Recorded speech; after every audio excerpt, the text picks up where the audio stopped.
Hey everybody, this is a test. See how the streaming is going.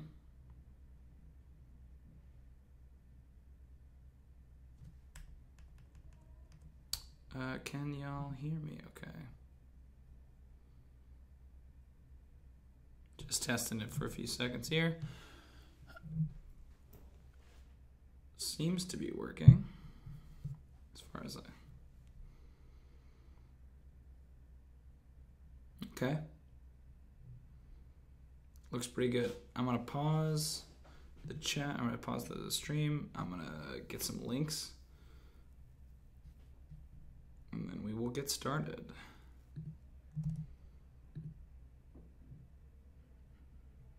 How y'all doing today? Everybody's good? Good. I'm gonna try to bounce around a little bit less this time than I did last time, but let me know if I'm popping around in too many windows. Let's see.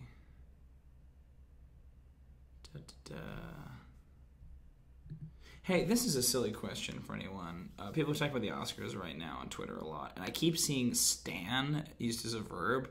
I'm an old man and there are children on my lawn. What the hell does that mean? Does anybody know? Because I don't. And these kids, they're on my lawn, and they're making a lot of noise, and I don't know what stan means. I'm glad this is immortalized online forever, me not knowing the new internet slang. Please inform me. I can Google it potentially, but I'm looking to fill time right now. Let me see. Going to my tweets.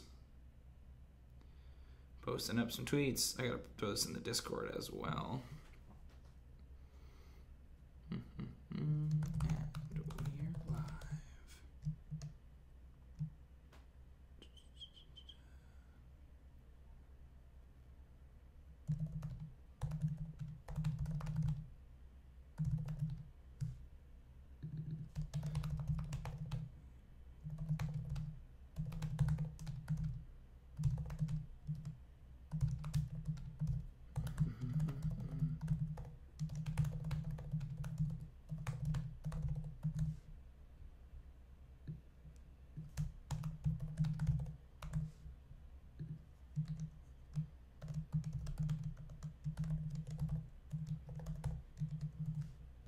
Okay, tweet.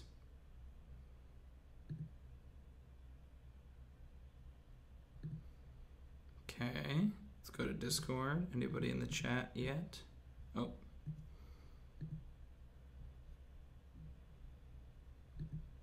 Does not seem like it. Are we unlisted? Aha, we're unlisted. Let's go public. That's better. That might make a difference.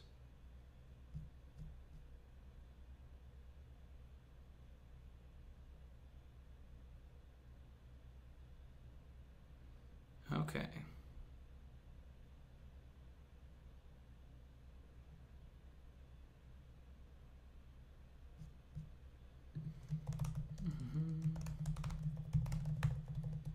Thanks for your patience, everybody.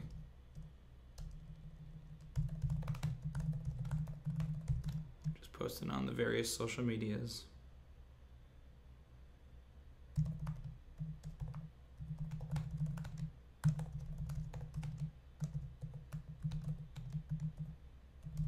There's so much alliteration. Agnoment, Angel of Apocalypse.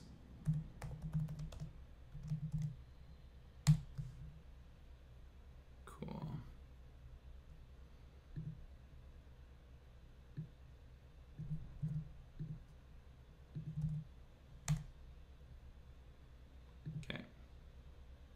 Yo, Alan, what's up, dude?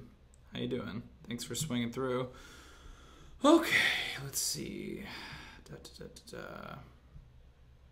I think we are still... Are we private? Alan, how did you get here? Did you come through the link on Twitter? Hey, Brooke, what's up? Or did you find us on YouTube? Let me know, because I'm trying to figure out if I need to go live again. Because I am concerned that we are...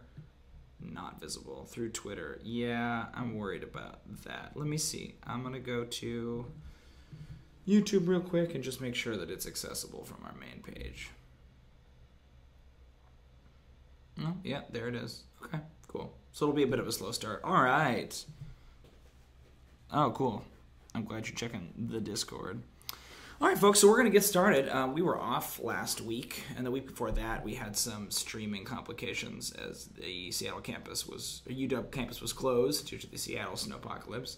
But we have been working on designing Agnoment, the fallen angel, as a monster that DMs can use in their campaigns. Last week, we brainstormed in our public Discord the CR10 iteration of Agnoment. We're trying to do 3 different iterations, the CR5, the CR10, the CR15. And we went through CR10, and I think we got some good stuff. I'm pretty happy with what we came up with. It is basically sort of a ramped-up version of the CR5. I think we added a couple of simple abilities, and the main thing, we gave them some legendary actions as well. So we have them here. Trying to think if there's anything huge we need to cover in case you haven't seen it. If you're not a patron, you probably haven't seen this document, but if you are a patron, you can check out the design doc, just linked on our Patreon. If not, we're just going to go through sort of what we have so far and what we're going to work on for today. Today, the plan was to do the CR15 version of Agnoment. So for Agnoment Dissonant Angel, which is still a working title, we're not 100% sold on it, we upped the armor class, we upped the hit points, some basic stuff. We upped some of the ability scores. The dexterity and the charisma both went up by 2. Proficiency bonus goes up, which increases the saves. We changed some of their resistances, so now instead of just being resistant to radiant, they are now also resistant to necrotic and poison. And we added some new condition immunities. So I believe before they were simply immune to being exhausted and frightened, whereas now we added charmed and poisoned to that list. We have some ideas of what to do on the CR15 version, but we will get to that soon. Skills went up a little bit. We increased the aura of unworthiness. This is the aura that basically allows Agnoment to blind anyone that starts their turn too close. So we stretched out the range on that, so now it's 30 feet away, and the DC is also increased to 16. The target is blinded and cannot regain hit points for 1 minute, so that's added. And then, of course, they can repeat the save at the end of their turn. The angelic weapon got more powerful. There's now an extra 3d8 radiant damage, which is included in the attack. And, of course, on a critical hit, Tendrils of Shadow restrain the target. And every round the target spends restrained, they take necrotic damage. We named one of their abilities Fearmonger, which I'm not 100% sold on that name, but I just needed something quick. Basically, they have advantage on attack rolls made against frightened targets, which dovetails nicely with some of their fear-inducing abilities. We gave them a few new spells. We gave them Dissonant Whispers as one of their, sort of 3 times per day, one of their cantrips. We added Blindness, Deafness, Darkness, and Crown of Madness to now be once per day. I wanted Darkness and Crown of Madness because those were 2 of the spells that Kate uses, the 10th level version of Agnoment uses in the Child. And since this is sort of the canon version of Agnoment, I thought that was important. And since they're a legendary creature, we added Legendary Resistance, which allows them to 3 times per day succeed on a saving throw. I don't really like Legendary Resistance. This is maybe a topic for another day, but I find it to be kind of a buzzkill when you're actually playing, because it's one thing to say that like a monster has like magic resistance, where they have advantage on saving throws against spells and spell-like effects. It means there's still a chance that a spell could succeed. Whereas Legendary Resistance is almost this weird cockblock that, like, if a player manages to cast a spell that requires a saving throw on a legendary monster and they succeed, then the DM just saying, no, they don't, just feels cheap. Like, do you tell them they used one of their Legendary Resistances? Do you just say that they succeeded on the saving throw and mark it down? Like, I don't know. There's something about the mechanic of that I don't like. I tend to give magic resistance more often than I give legendary resistance. But because Agnoment is, in this iteration, a legendary monster, I thought it's better just to play by the book. For actions, they now can make 2 Celestial Bow attacks. Although, could they make 2 before? I think they could, yeah. So they can still make 2. We're going to have 3 be the CR15. Extra radiant damage is included. And then Vaughn, one of our patrons, had this idea. If the attack reduces the target to 0 hit points, a shadow appears in the same space. The shadow can do nothing but spend its action to chant. While the shadow exists, the target suffers a level of exhaustion. So it doesn't necessarily kill you outright. It basically forces your shadow or a part of your soul to reanimate as sort of an undead servitor of Agnoment. The shadow can't attack. All it can do is chant. But as long as the shadow remains on the field and isn't dispatched, then the person who was knocked unconscious, even if they come back, has a level of exhaustion. The idea being that like part of their soul has been torn from them. And they have a Dreadful Shroud. This is just the updated version of the previous ability. We expanded it out to 45 feet. On a failure, they are frightened of Agnoment, and now they move at half speed for 1 minute. So I liked the idea that it was almost this sort of aghast, like stumbling back in terror as opposed to running. It's a nice dovetail, too, because they can only repeat the saving throw once they move more than 45 feet away from Agnoment, and that will take them even longer if they are reduced at speed. So I kind of like building mechanics inside the monster that dovetail with themselves. I feel like it's almost like a nice, rather than having to bring in multiple monsters to achieve those effects, it's kind of fun when the monster plays on its own abilities. And then lastly, for its standard abilities, we have Lay on Hands. This is a take on the Paladin's Lay on Hands. The idea is, since they're an evil angel, the notion of them just healing people didn't quite feel right. So we had the idea that they could take someone else's vitality and use it to heal themselves, kind of like a vampire. I put it on a recharge 6 because if it was just usable whenever, 3d6 necrotic and Agnoment regains that many hit points, they could just keep doing it every round. So it's something they can only use sparingly. I toyed with the idea of modeling it even more after Lay on Hands and saying that they had a certain bank of hit points. They could like recover up to 50 hit points that way, but that just seemed like too much bookkeeping for a DM. I, as a DM, was never going to run it that way. And then lastly, we have the 3 legendary actions. We tried to have some variety here in what kinds of things they could do. So we have a movement-based one, which we just call Dark Wings. They can fly their speed without provoking opportunity attacks, which is a nice get-out-of-jail-free card situation. A Blasphemer is probably my favorite one. So it's a reaction. Basically, the last creature to hit Agnoment with an attack must make a DC 16 Charisma saving throw or fall prone, racked with sobbing guilt. So kind of like Tasha's Hideous Laughter, but instead it affects it's sort of them weeping in grief and shame what they've done. So incapacitated, unable to stand until the end of their next turn. If they take damage before the end of their next turn, the effect is instantly broken.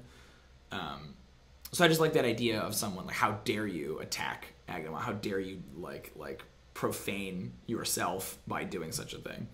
And then lastly, we gave them sort of an arrow spray ability. I called it Choir of Arrows, that Agnoment fires an arrow at every target within range that they can see.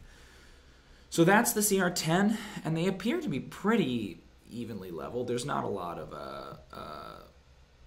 anything here that's too funky in terms of different abilities. I was looking at the way that you design monsters within the CR, and I guess there's a lot of discrepancy in the community about whether the numbers suggested in the Dungeon Master's Guide are actually legitimate numbers. Because if you look at other monsters at this CR, like their hit points are way off. You know, a Deva is a CR10, and they only have about 120 hit points, whereas the book is suggesting 200 as a minimum number of hit points for a CR10 monster. So I went with the book, but you can even see here that it's like 25 D8 plus 75 hit points, which is just a lot. It's really a lot. I thought we're okay because this is meant to be a legendary monster, and if we're kind of pushing the bounds of what a CR10 is, that's not necessarily the end of the world, but yeah, that's sort of where we're at right now with their CR. I'm just checking the chat real quick. Sorry if I've been monologuing. Is the stream still going okay? Yeah, looks like it is.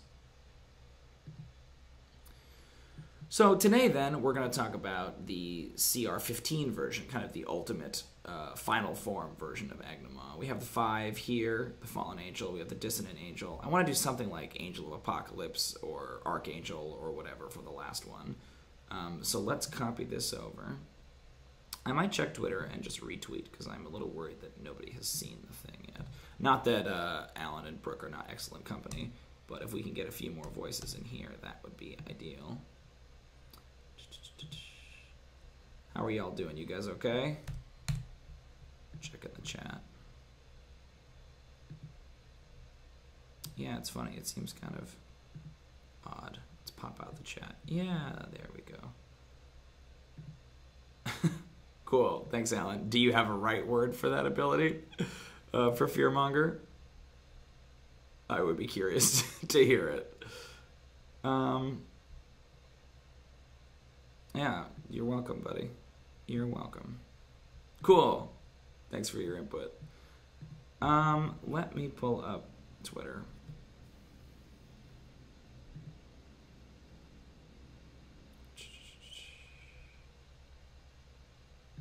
Retweet. Okay. let's see. Oh, there it went. Haha. I have to not do things in this window. I have to keep this window open. Okay, so Agnoment Dissonant Angel is the 15, or is the 10. I'm gonna do this. How much does that screw up, you guys? A little bit. Let me move this like that. There we go. Okay, so right now I'm gonna put Angel, oops, Apocalypse, because it's a nice generic one. We can come up with a different one later. So the AC, we're going to put an X because we're not sure what that's going to be yet. The hit points is going to be an X. Oh, we have a document with some brainstorming in here. So for the CR15 Agnoment, this is what we talked about. We have immunity to radiant, necrotic, charmed, exhausted, frightened, all that stuff. We talked about resistance to bludgeoning, piercing, and slashing damage, which is an ability that the Deva has, the CR10 Angel. We wanted to increase the flight up to 60 feet. We have 3 attacks on the bow now. The bow deals 3d8 extra radius, so that might need to change. When it scores a critical hit, it deals a pile of necrotic damage, it pins the target, maybe even it crits on a 19 to 20. And then the aura, we have suppresses healing and adds Bane effect. So a Bane effect would be tricky, though, because if you put Bane, which is the 1d4 on, or minus 1d4 on checks and saves and things like that, the characters are already blinded and it can't regain hit points. So it feels extra punishing to say you're blinded and you have the Bane effect. I wonder if there's like a way to punish you even if you succeed on the saving throw. I'm not sure. We'll come back to that. Innate spellcasting we should look at. Confusion and Blight, maybe being high-level spells. Yeah, so we have the Vision of Doom thing with Blasphemy. And then layer actions we talked about as well. So that's another thing that we will cover with the CR15 version of Agnoment. Cool. So let's dive in. Let's see, what's the chat saying? Yeah, for sure, dude. I am familiar with the term monger and what it means, right? Like a fishmonger, a cheesemonger. I was just trying to think of something that, like, I don't even think it's wrong to say that Agnoment doesn't trade in fear. Like, they're not necessarily making money on it, but that's the thing that they distribute. They spread it out, right? Like, I don't think that's wrong necessarily to say that Agnoment doesn't spread fear, but whether or not that's where we want to go. Proficiency bonus will probably improve, so saving those will probably improve as well. So we wanted to do damage immunities, and necrotic and radiant and poison, and then we wanted to do damage resistances, and have it be bludgeoning, piercing, and slashing. Bludgeoning, piercing, and slashing from non-magical weapons. So this is one of those things where it seems powerful, but at the point at which a CR15 party is going to be fighting this version of Agnoment, presumably they have magical weapons for the most part. So maybe this will screw over a couple of characters, but I don't think it's going to be ultimately too game-breaking. They are still immune to Charmed, Exhausted, Frightened, and Poisoned. I can't think of another type of condition they should be immune to. Yeah. If it comes up, we can think of it. Flight, we're going to move up to 60 feet instead of 30 feet. So flight becomes 60. Skills will go up because the proficiency bonus will probably go up. I don't know if we should increase the ability scores. I guess we could, but you can't really go... Well, they're a monster. They can go above 20 if we want to. Yeah, we'll get there when we get there. Languages, all can innately speak with animals. That's all still good. We are a CR15. I don't know what a CR15 monster looks like. Let me get a new window with the XP for a CR15 monster. By CR5e. Okay.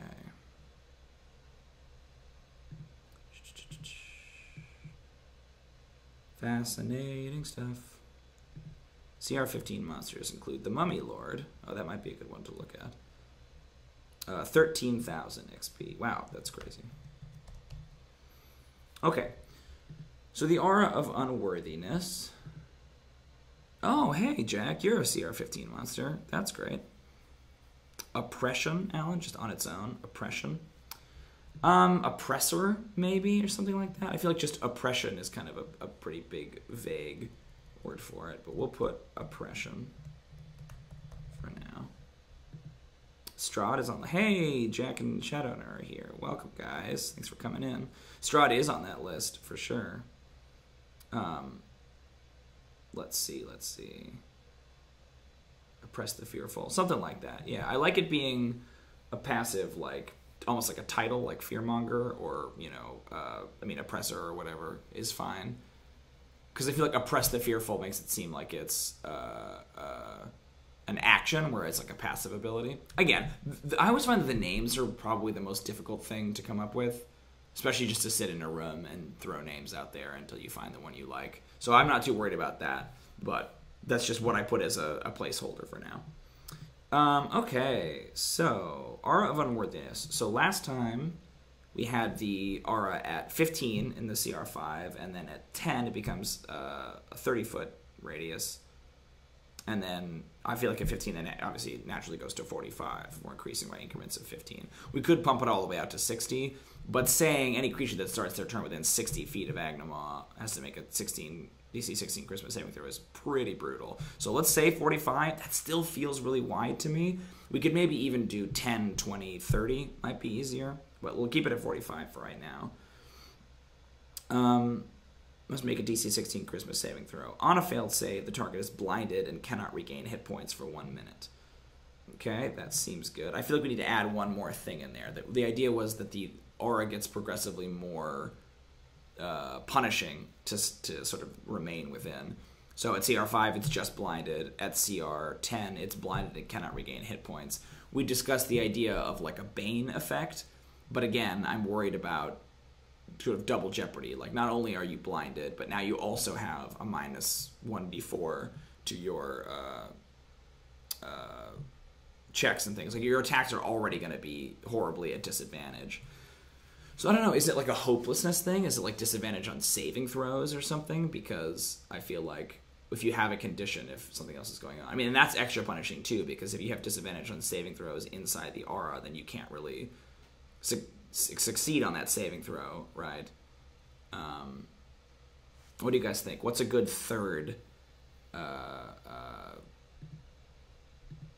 like piece to add into this aura? I like the idea of disadvantage on saving throws. It's blinded, cannot regain hit points, and has disadvantage on saving throws for 1 minute. But that seems so punishing, right? That if you start your turn within 45 feet of Agnoment, you fail your charisma saving throw, your first one is DC 16, which honestly will probably go up, right? Because the proficiency bonus will go up. And then you are blinded, you cannot regain hit points, and you have disadvantage on saving throws for 1 minute. So in order to break out of it, you have to succeed on this charisma saving throw, but you have disadvantage, and it's already a charisma saving throw, which is particularly hard. I don't know. That's probably too mean. It feels too mean. But whenever I think that, I always end up like dropping this monster on the players, and they just completely annihilate the creature without even a second thought. The abilities that I feel like are too punishing or broken, they just bulldoze right over. So let me just put a note here. Too powerful. If you guys have other ideas, I would love to hear them. They can repeat the save at the end of their turn. Once a creature has succeeded on this save, they are immune to the effects of the aura for 24 hours. I think that still holds true. Angelic weapons. Agnoment's weapon attacks are magical. Whenever Agnoment hits with any weapon, the attack deals an extra 3d8 radiant damage included in the attack. So in the CR15 version, sorry, the CR10 version, it went up to 3d8 radiant. So in the CR5 version, it would go up to, it was 1d8. So it seems like the natural scale there would be 5d8 radiant, which is a lot. But the CR10 Deva, I think it's 4d8 radiant whenever they hit on an attack with their weapon. So it's not so broken as you might imagine. Oh yeah, and then we wanted to do on a critical hit, Tendrils of Shadow, restrain the target. Let's just put DC X, because again, I think these are going to go up. Every round the target spends restrained, they take 5d8 necrotic damage. And here's the kicker, and Agnoment regains 5d8 hit points, or regains a number of hit points, or regains hit points equal to the amount of damage dealt. To the necrotic damage dealt. Right? That they basically siphon the life out of you from their critical hit. I think that's cool, especially this notion that like they're just, especially if they have the chanting going on, that they're almost this endless engine of hit points that you can damage them, but they just keep getting it back in different ways. I mean, that's only on a critical hit, right? But what do we think? Do you think it's too much to say that Agnoment crits on a 19 to 20?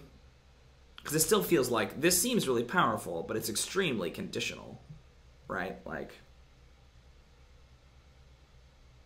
they have to crit, and they're only going to crit 5% of the time, right? If they're only going to last 3 or 4 rounds in combat, maybe a little longer because they're legendary, you know, is that actually that powerful?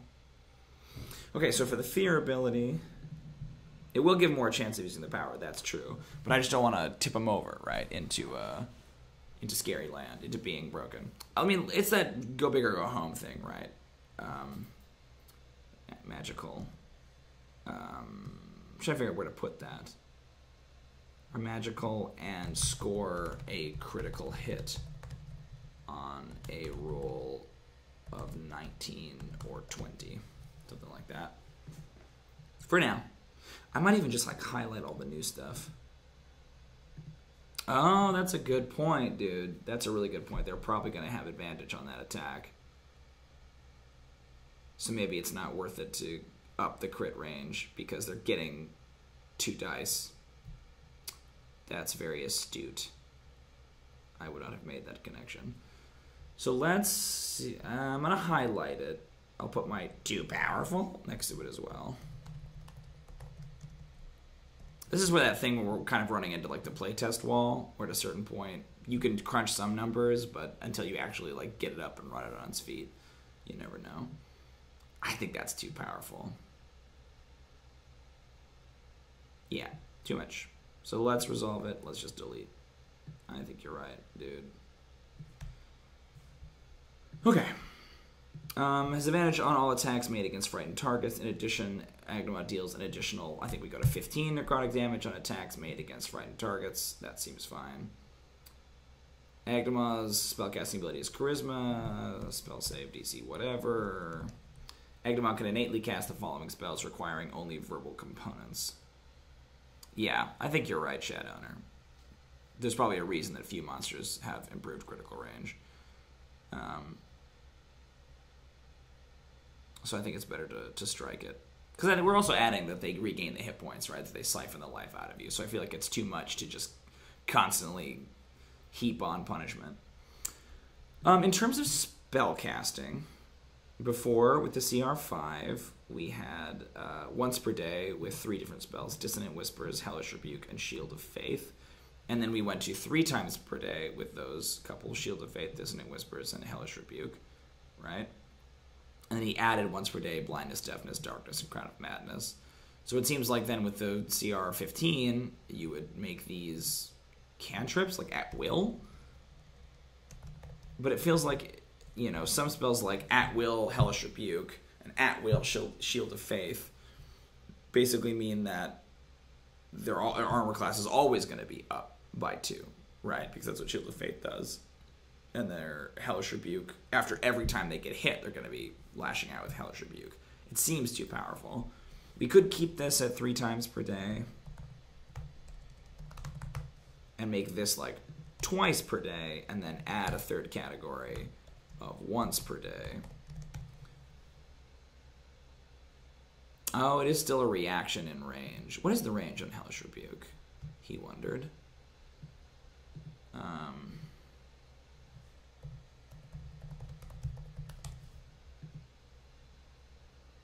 Oh, yeah.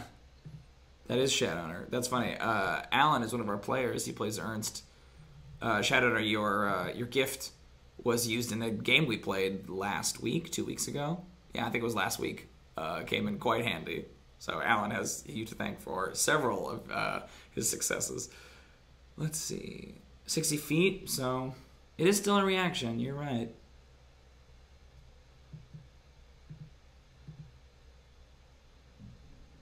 Let's say at will. I feel like this is going to be the balance of it, is that I'm going to suggest something. What if we did this? And then I'll briefly be convinced of it, and then someone in the chat will say, like, well, you forgot about that. I'm like, oh, you're right. And then we'll, like, slide it back to the more sensible choice. That's ever how brainstorming is for me. I'm always like, what about this? And then reality comes crashing in, and I realize, like, oh, I suppose that probably wouldn't work. So we added Confusion, I think was one of the ones for high level, and Blight are too good because they're both high level Oathbreaker Paladin spells. What other spells do we think are options here for Agnoment? That could be cool. What do you guys imagine for higher level Paladin, high level spells to add here? Oathbreaker Paladin. Yeah, I agree. Brooke, everything's cooler in your head.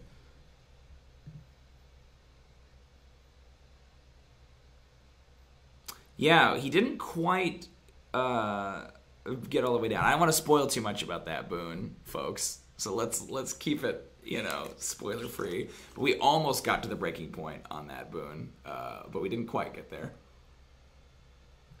You'll see. It got spooky. But there's also one more adventure, at least, where we're going to be using those boons in the next one that we record. So I look forward to seeing whether or not those get used there as well. Oathbreaker Paladin. Yeah, they have Blight and Confusion as their 13th level spells.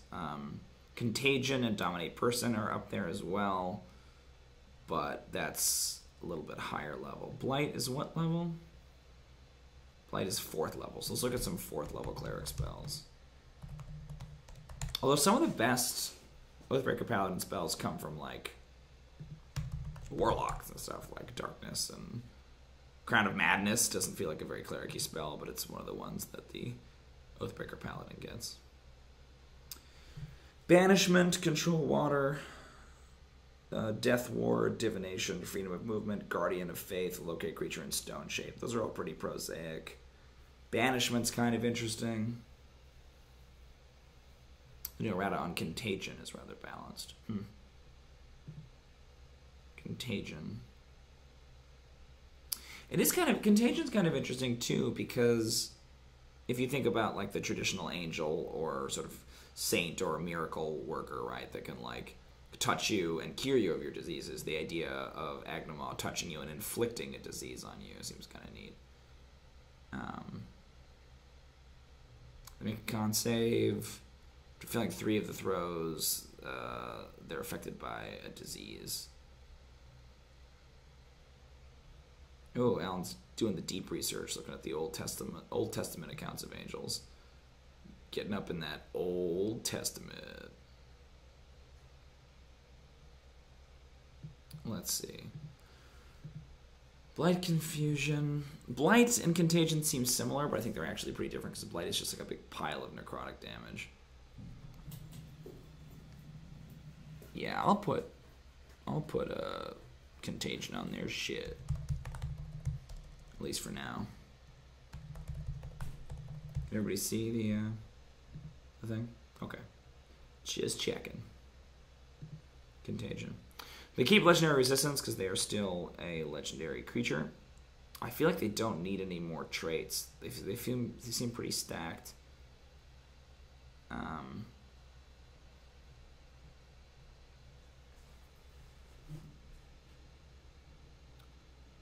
Let's see.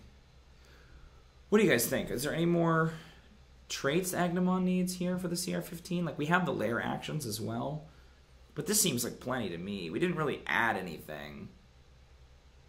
But I guess we didn't really add anything from the 5 to the 10 either. We just, like, upped the power of some of them, right? I think that that's plenty. What do y'all think? Anything else we need here? Anything big we're missing out on? Let me know.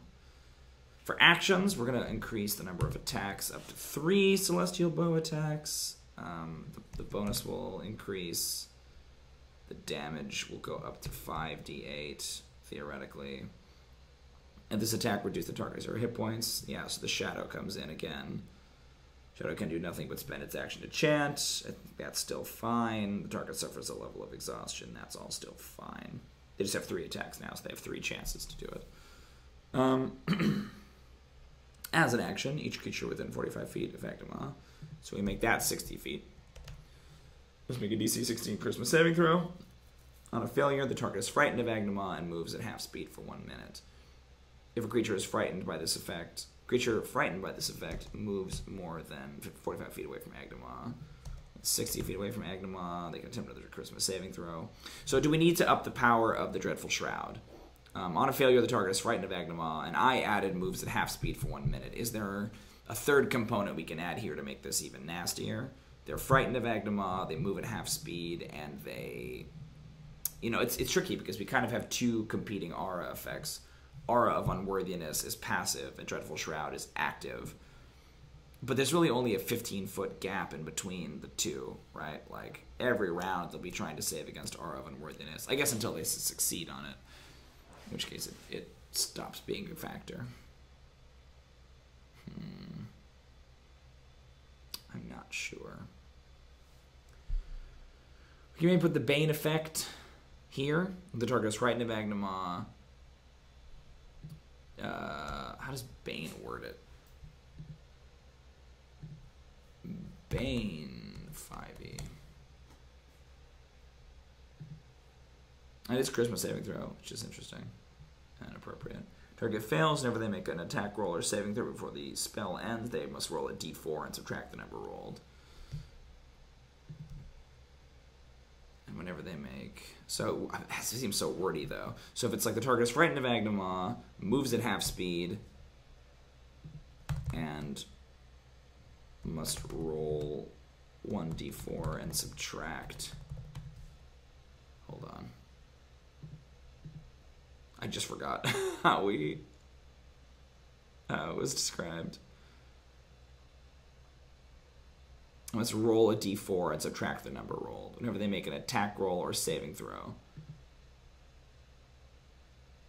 And whenever they make an attack roll or saving throw, they must roll a d4 and subtract the number rolled.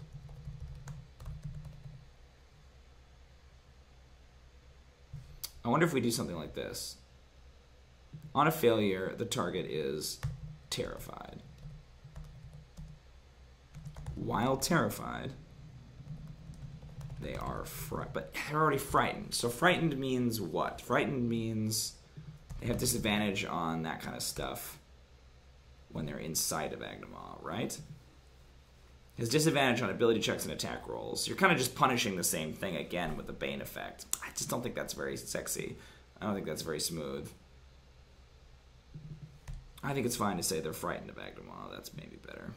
Sorry, guys. I don't mean to, like, be struggling, you know, with this. But it feels hard to, like, iterate on it a third time in terms of, like, how to make it feel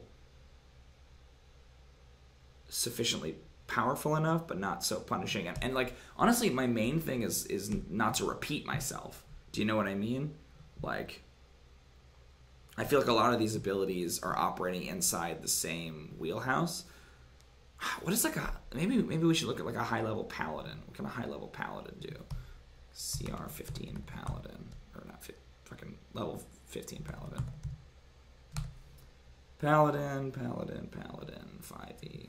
What kinds of stuff does a high-level paladin get? What do you guys think? Are we overthinking this? Is it enough to just give them more hit points and more attacks and not necessarily have them have fancy new abilities every time? So, let's see.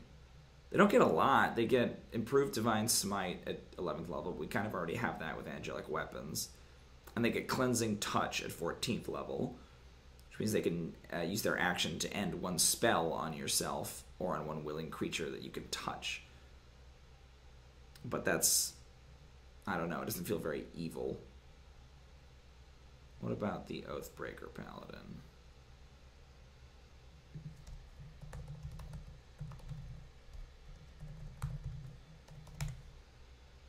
I know, Brooke. I agree. Emoji.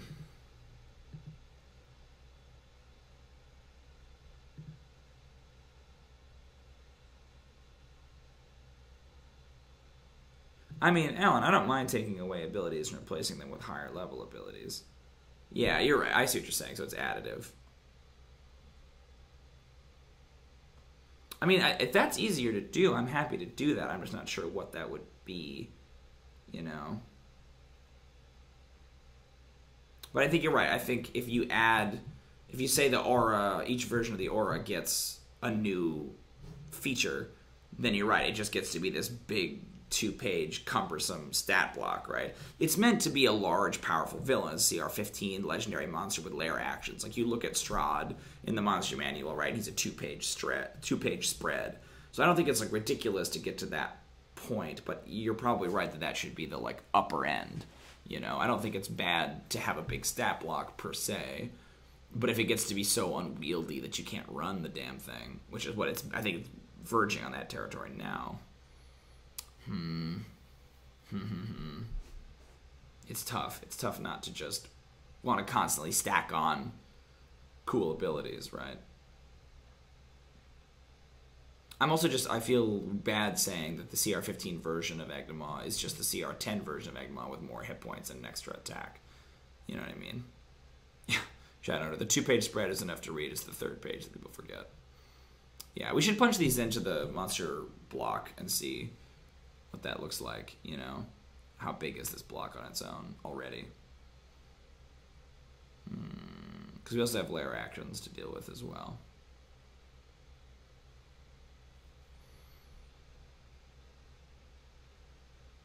Do you guys think it's alright to just keep something like Dreadful Shroud as it is with like a higher DC at the CR15 version?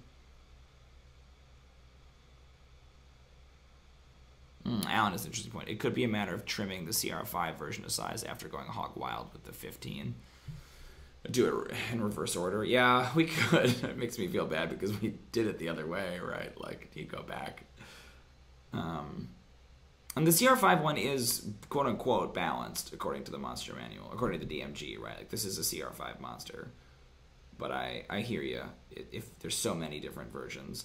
Honestly, I feel like the CR15 version could lose some stuff. I feel like we don't really need lay on hands. It's cool, but yeah. I guess my main thing is that if you think about Agnoment as being like a reoccurring boss, that you face them at CR5 and CR10 and CR15, that you want to feel like they've improved and they've changed as they get higher levels. Like maybe the problem is that we're too, I think this is what you were saying, Alan, maybe we're too devoted to the old abilities, right? Like maybe it's better to like burn down some of those older abilities at CR5 for the CR10 and so on and so forth. Yeah, exactly, Alan. Like Agnoment could outgrow an interest in their old tools. Though, like, part of that sucks because that means we have to go back to square one on some of these things, and I just don't want to do that. But I do like there being some continuity, you know, like, but maybe we have too much continuity in between the 3 stat blocks. Like, you could say that the Dreadful Shroud, maybe, or the Aura is like the signature ability. I don't know. I think there's a way to do it. I think Aura of Unworthiness and Dreadful Shroud are doing the same job. You know? I like Dreadful Shroud as an alternative action, as like a burst power. So maybe we shrink the Aura down, and we keep the Aura really, really small. So maybe one thing we can do is we can say the CR5 version, that it's not 15 feet, it's 10 feet. Right? If you're like within very like, close proximity to Agnoment, you're subjected to the saving throw. Because you're blinded, right? You can't look at them. And then we just say that it's 20 feet. 290 feet. We say it's 20 feet for the Dissonant Angel. Or whatever the middle one is. And then we say it's 30 feet for this one. So that way it's not quite so huge, but it feels like it still grows. I think disadvantage on saving throws is too much.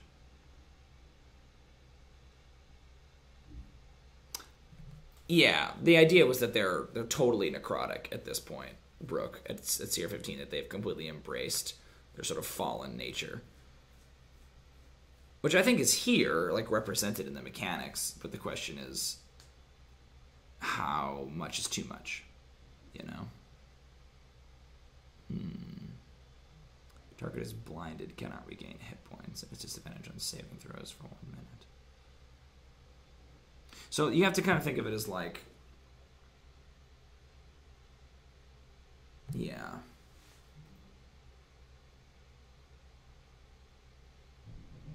What do we have for lair actions? So that makes sense for losing healing abilities. Yeah, you want to get rid of Lay on Hands. I mean, Lay on Hands is the only healing ability we have right now. We have the Life Siphon, which I think is kind of cool. Because again, this is all contingent on a critical hit. But I don't mind losing Lay on Hands if we think it's shit's too fat, you know? I don't feel like Lay on Hands is eating a lot of the space that we're worried about. Like, we could lose it for sure. Right?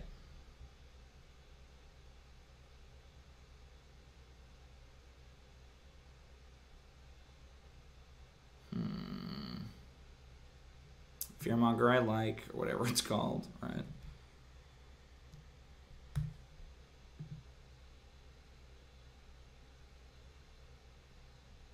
Spellcasting. Yeah, we have lair actions. We have a couple cool ideas here. Let's maybe talk about these because I feel like we're getting stonewalled on the other bit. So lair action ideas we had were, I think there were 3 of them that I really liked. We have Stone Angels Come to Life, which is pretty bleh, but it's kind of interesting and sort of a reinforcement-y situation. I've been in a lot of games recently where I felt like, boy, I wish I had like a mechanic where I could bring in some reinforcements that didn't feel kind of hokey. That's interesting. I think this was Alan's hit 3 weeks ago, was no divine spells in their lair. Anytime you want to cast a divine spell, you have to make a saving throw, right? That, like, something about the presence of Agnoment disrupts people's connections to their gods, I think is cool. I really like Blinding Light, actually. I guess, is that like a... Because lair actions, correct me if I'm wrong, but a lair action, like, triggers. It's not necessarily like a flat thing, right? It's like at initiative count 0 or whatever, this thing happens. I love Blinding Light, right? You cannot hide from the presence of Agnoment. You can't, like, do stealth checks or whatever. Because I think it's interesting in that it attacks, like, skills rather than, you know, hit points or AC. It, like, attacks your tactics, which I think is cool. But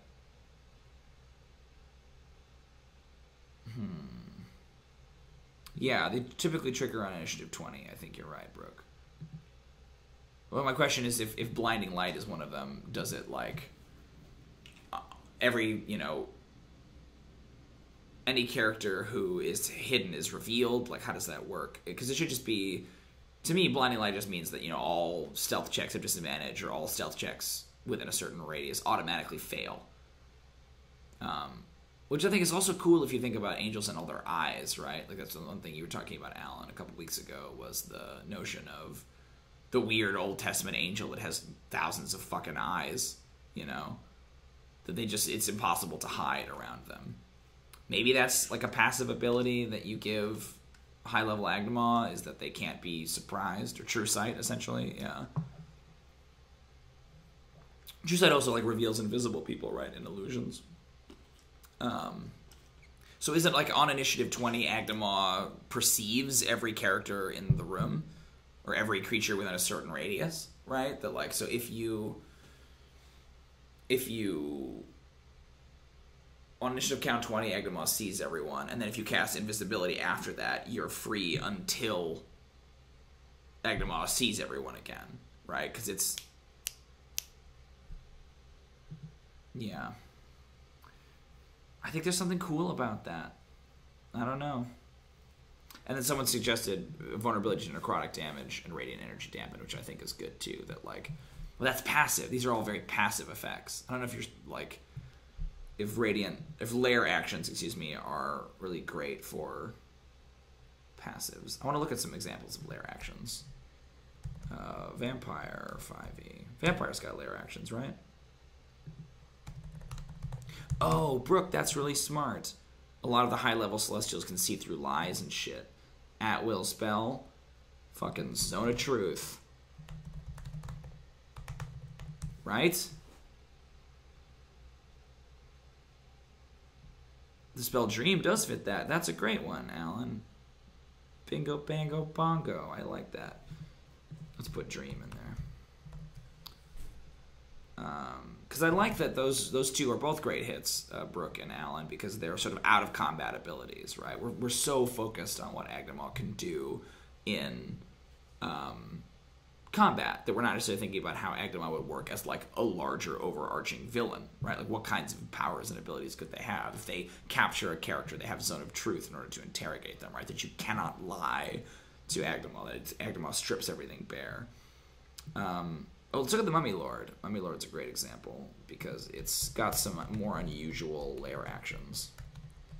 I think we did this 2 weeks ago, actually. We pulled up the Mummy Lord and looked at them. History is repeating itself. Okay. Open image in new tab. You guys are still seeing that? Okay. Thanks for bearing with me, everybody. This is a tricky one. I would like to talk about Desdemonia or other characters at some point. Let me just look at Mummy Lord.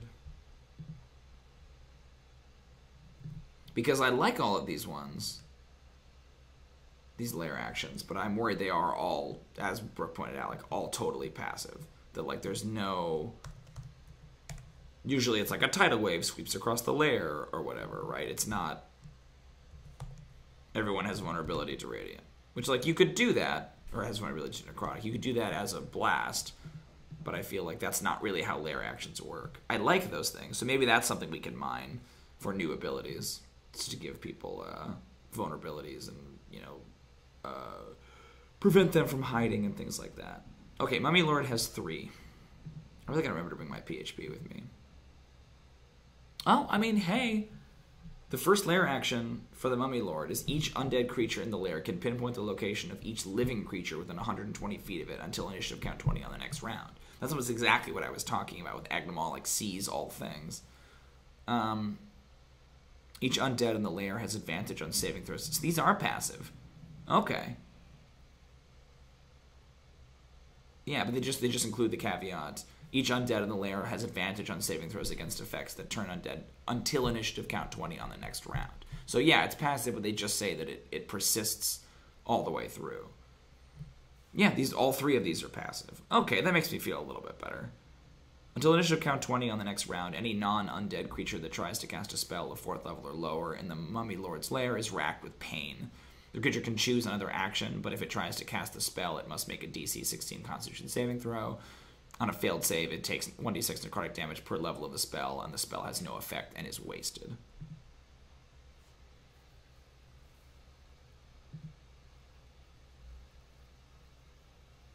Oh, interesting. Okay, so I think we have several good ideas here. Brooke says there should be more active lair actions, and I agree with that. I think there should at least be one that isn't just a passive effect, but is something that Agnoment specifically triggers. So maybe that's what Alan's talking about here in a second. And then Shadowrunner says lair actions that boost minions, which I think is solid, and something we can talk about, especially because Agnoment will probably have their cult with them. So the idea of a lair action that helps the cults is interesting. And then Alan has a really good hit here on, does Agnoment have a sort of suicidal, depressive streak? Bringing down the lair rather than being defeated could play into a pride thing, crush foundations or something, make unto dust, which is very flavorful.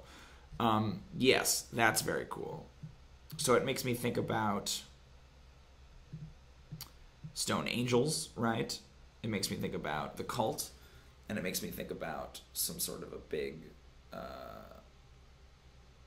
Do you write a condition into the Make Unto Dust one that basically says if their Agnoment's below a certain number of hit points, this triggers? Oh, so Shadowrunner, yeah, we talked about this. What style of lair would they have? Probably they would have... they could have any number of different lair... hold on. They would have a number of different kinds of lairs, right? But they would presumably... At this level, we always talked about like a cathedral, right? Good, Alan. So the idea of like the upper gables of a cathedral is actually a place we will eventually see Agnemont in the show. But you could do a graveyard, you could do a mausoleum, you could do like an old country chapel, any number of those things. I should bring this up now. One of our fans on YouTube, a guy named Richard, is currently designing a battle mat that we're going to include with the, like it's cool because it's isometric, a battle mat with the, why can't I talk? The monster packet we're going to release, basically saying, here's a version of Agnemot's lair that you could use, and it's all gables and Notre Dame-style aqueducts and cool things like that. So I think that's the one we're going to, like, pre-package it with, but you could certainly have, you know, put Agnemot's lair anywhere you need to for the purposes of your campaign. That is a good point, though. It brings up the notion that if we do make Onto Dust, it sort of requires the lair to be something that you could collapse. You know, if you do choose the graveyard, as we see Agnemot in the first... in the child, you know, it's harder to collapse a graveyard than it is to collapse a cathedral. But I do really like that. Brooks got, let's see, Divine Awareness. They know when they're hearing a lie. Planetar is level 16. Ooh, Planetar. Oh, shit. Let's not do that one, because then no one can see it. Or then everyone can see. Let's see. Let's go here. Planetar. I like the idea of giving them some kind of a, they know when they're being told a lie, but it's hard, I think it's kind of hard to mechanize. That's sort of what Zone of Truth is for, right?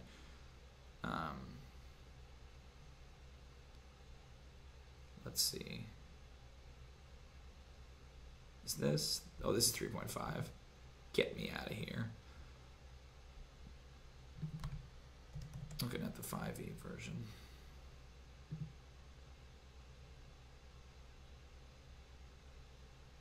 Planetar. I forgot all about the Planetar. Oh, you're exactly right. It just says the Planetar knows if it hears a lie. That's rad as hell. Huh.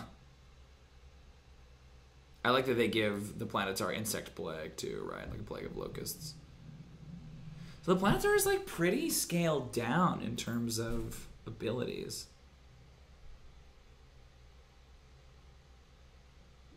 Yeah, let me show this to you guys, because this is pretty relevant. Good hit, Brooke. So the Planetar, as you can see, high strength. It's got 200 hit points, 19 armor class. So again, it's like it feels like the math is off. This is the CR16, whereas that's what my CR10 has. But we can address that later. It's resistant to radiant, bludgeoning, piercing, and slashing. It's pretty similar from non-magical attacks. Languages all has telepathy 120 feet. It has true sight 120 feet, which I think we can give to Agnemot too. It has magical attacks, which are 5d8 radiant, which is what we have. It has divine awareness, which I think is pretty boss. I'm looking at the wrong thing. And it has innate spellcasting, detect good and evil, invisibility, which seems weird, but okay. Spell, evil and good, flame strike, raise dead, commune, control weather, insect plague. It has magic resistance, but it's not legendary, as Shadowrunner points out. Oh, there's also a CR2. How did I not know about all these angels? I kind of thought the Deva was the only one. And then, yeah, it has healing touch, which the Deva had. Let's real quick look up the Solar. I feel like we're bouncing around. I want to look at this real quick. And then we should talk about either settle on lair actions or try to rewrite some of the previous abilities. Whatever we need. Let me move this around so you guys can see it. Nope, wrong thing. There you go. Here's the Solar on Orc-Bub. So it's got resistance to radiant, bludgeoning, piercing, angelic weapons, divine awareness, innate spellcasting, and magic resistance. Not legendary. Slaying longbow. Oh, cool. It's got the flying sword thing.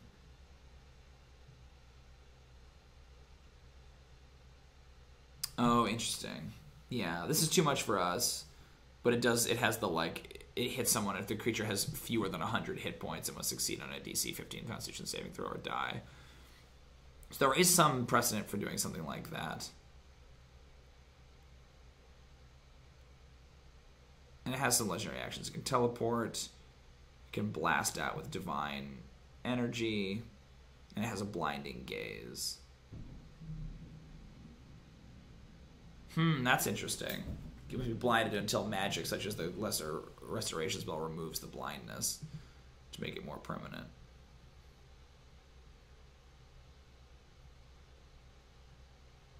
Yeah, Jadder, I've been thinking about getting D&D Beyond. I haven't 100% committed to it yet, but I think it's cool. I happen to like Orc Pub, but that's just because that's the one that I found that's cheap and free. Okay, so let's see. Where does that put us? It makes me feel a little bit better about putting something like Divine Awareness in here. But again, it's that tricky thing where, like, how much of just the Deva stats do you just file off and use for yourself? Do you know what I mean? Like, how much of the Angel stats you just steal? Because I like Zone of Truth. I think that fits better with the character. And the idea that Agnoment just constantly knows when they're being lied to feels like you can't trick them then. And they're very naive. They're very gullible. That's kind of the character's thing. So how do you get that feeling without actually doing it? Like, I definitely think True Sight makes sense. Put a thing for senses. Do we have that? Oh, we do.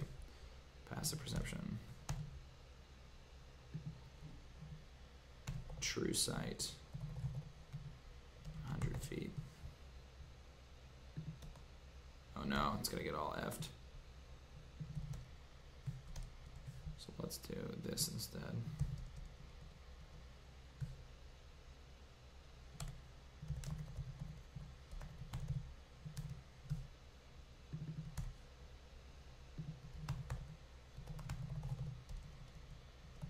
I like that. I like that they can see, you know, illusions and invisible creatures. That they can't be duped in that way. It's like you have to trick them personally. So I don't want to give them Divine Awareness because I feel like the whole conceit is that they're misguided. You know, that they've been deceived into believing that this is the only path. And so if they can't be deceived,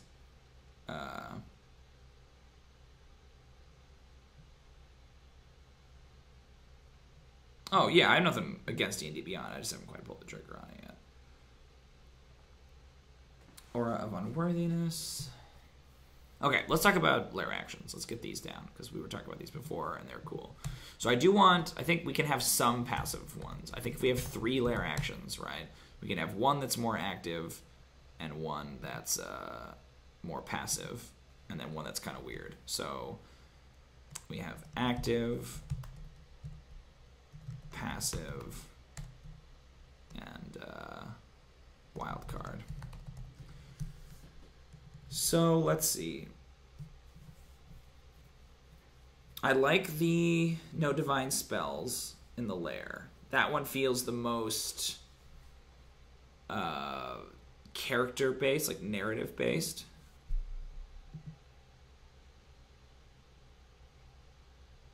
Oh, I see, Alan. You're saying the flaming swords turn into a locket and allows no escape by the party. Like a Gabriel at the gates. That's cool. Mechanically, I'm not sure how you would do that. Like, they can't teleport away. They can't leave. Because, I mean, like, the minute you tell the party, like, you can't leave the room, they'll engineer some means of escape. But something like that's cool. Let me just write down flaming swords, you know. Flaming swords. Party cannot retreat.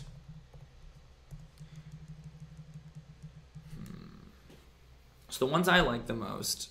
Oh, we talked about doing one that empowers the cult.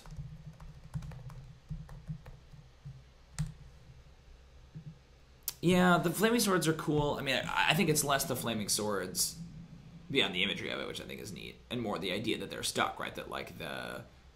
Correct me if I'm wrong, Alan, but you're sort of referencing... Is it Gabriel stands at the garden of the gates of Eden and refuses to let them in, right?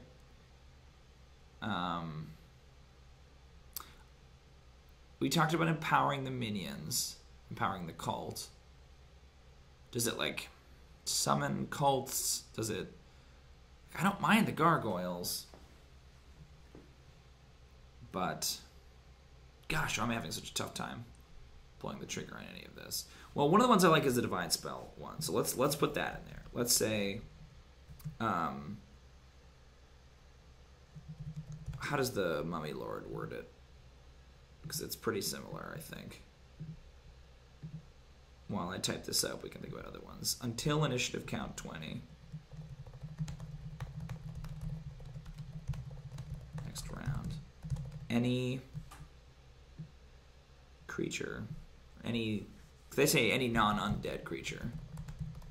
That doesn't really work here. Any creature. We'll just say any creature that tries to cast a divine spell of 4th level or lower in Agnoment's lair is racked with pain. The creature can choose another action, but if it tries to cast the spell, it must make a DC X Constitution saving throw. On a failed save, it takes 1d6 necrotic damage per level of the spell, and the spell has no effect and is wasted. So that's exactly how it is the Mummy Lord. It might be something we can tweak there in order to make it more unique.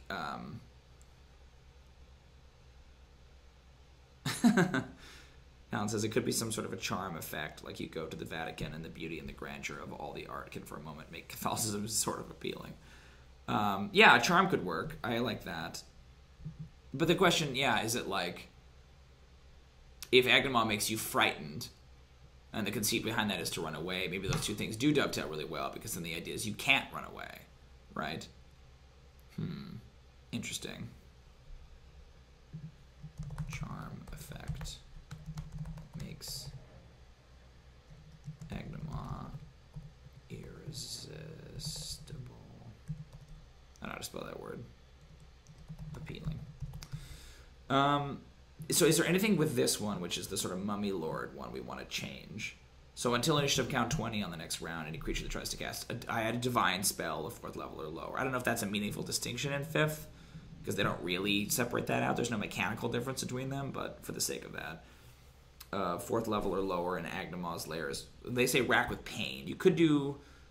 So this is sort of physical. It's based on constitution and pain. You could do something like is racked with shame, and then they have to make a wisdom save or something like that. Like I feel like so many of Agnoment's powers are all charisma saves, which isn't bad. Is that it's just a choice, right? Do we want to funnel everything into charisma, or do we want to say that they have some other options, right? Like that there are wisdom and constitution ones.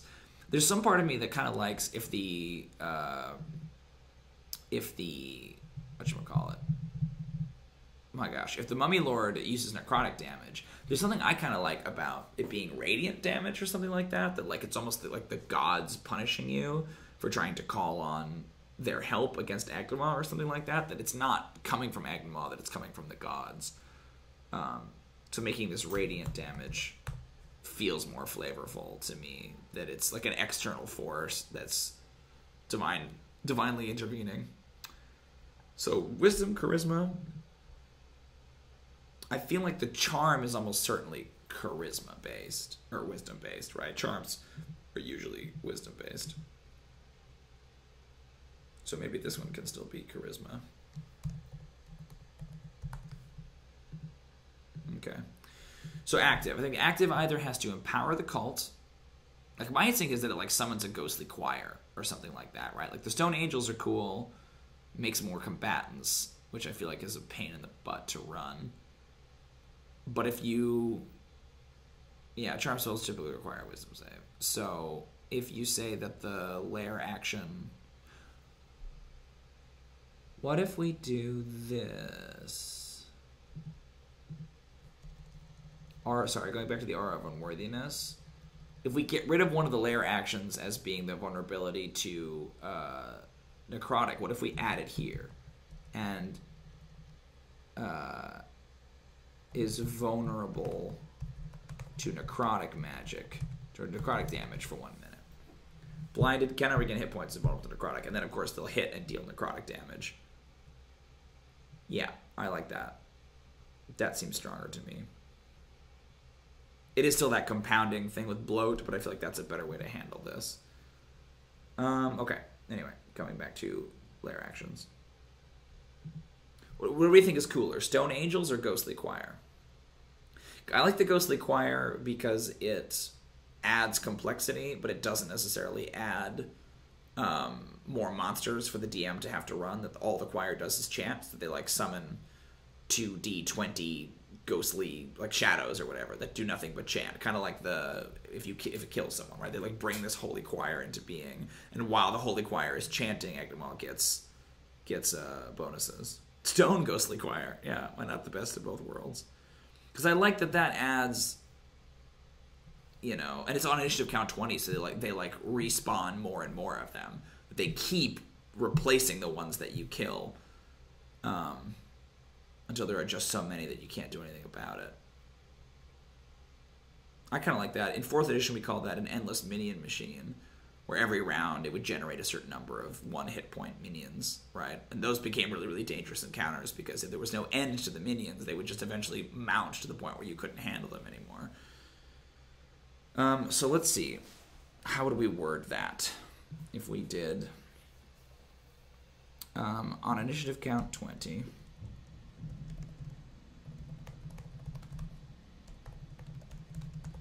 Agnoment summons a Ghostly Choir. 1d6 shadows.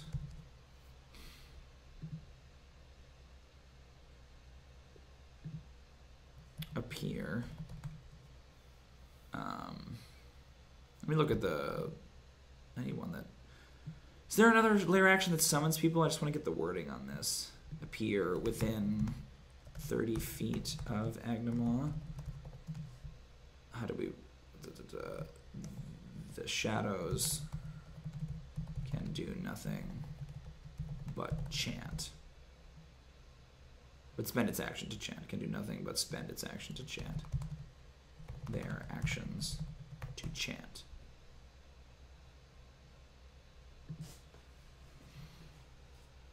I make the point that you can't use the lair action twice in a row, right? That they take a lair action to cause one of the following effects.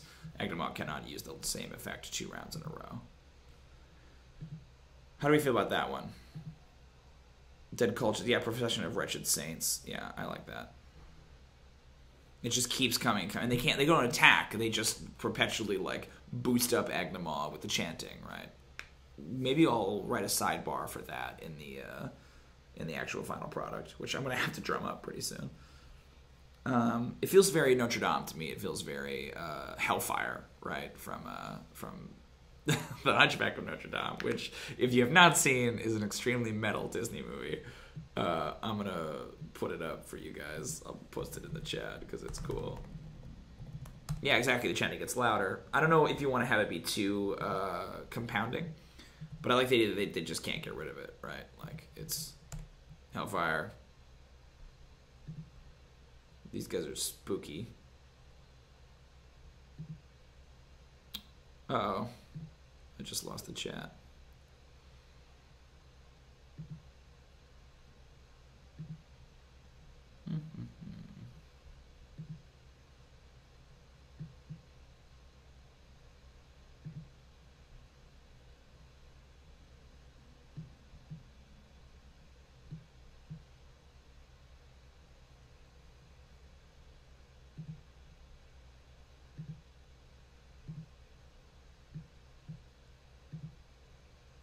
Sorry, folks, I'm back.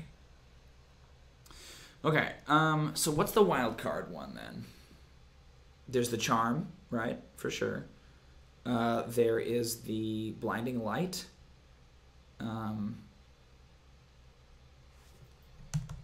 So the charm cannot leave.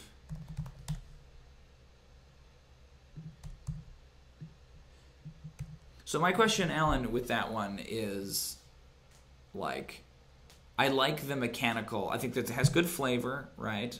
In terms of the flaming swords. I think it has good mechanical benefit because if the notion is that you can only save out of Agnemaw's fear effect if you are no longer in line of sight to them, if this thing keeps you there, then you can never save out of the fear effect, right? Which is yummy. But how do you mechanize it? How do you word it? Like, on initiative count 20, everyone makes a wisdom save, and if they fail, they're charmed. Does it physically draw them in? Because I don't know how to word, like, they can't escape without specifically saying, like, flaming swords click into place in front of each exit point, preventing escape. You know, I feel like the players are instantly going to try to, like, poke and prod that to see, like, well, what happens if I try to open the door? You know, anyone who tries to leave the room is attacked by flaming swords. I mean, that could work, I guess. It's because it's just generic enough that it's up to the DM to, like, where are they? Would there be flaming swords over the windows? Would there be anyone who attempts to leave the lair? And it's kind of up to the DM to determine, like, what the bounds of the lair are. You know, maybe your strength there isn't how generic you can make it. Or, again, like you said, is it a charm? Is it a charm that specifically, like, draws them in to approach Agnemawt? I mean, there's something great about... There's a mystical allure to bring them closer to Agnemawt into the aura, right?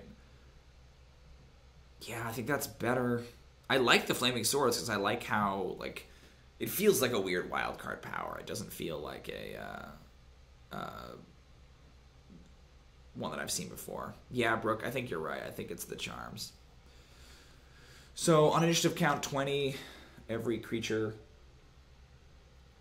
I like that even, like, affects the cultists, right? It isn't like every non-evil creature. It's like every creature in the room wants to come closer to Agnemawt.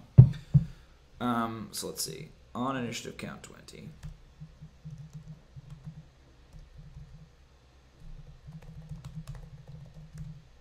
Every creature in the lair, is that too generic? Must make a DC X wisdom saving throw or be charmed until initiative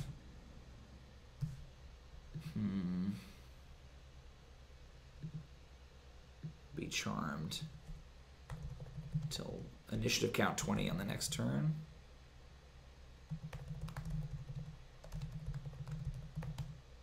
I think you just say every creature in the lair must make a DC. A charmed creature must spend its movement to move closer.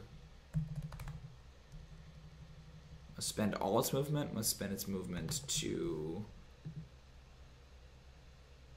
Yeah, exactly. Why would you want to leave Agnemawt's cool pad, Brooke? They so cool. They got Cheetos. A charmed creature must spend its movement to move closer to Agnemawt.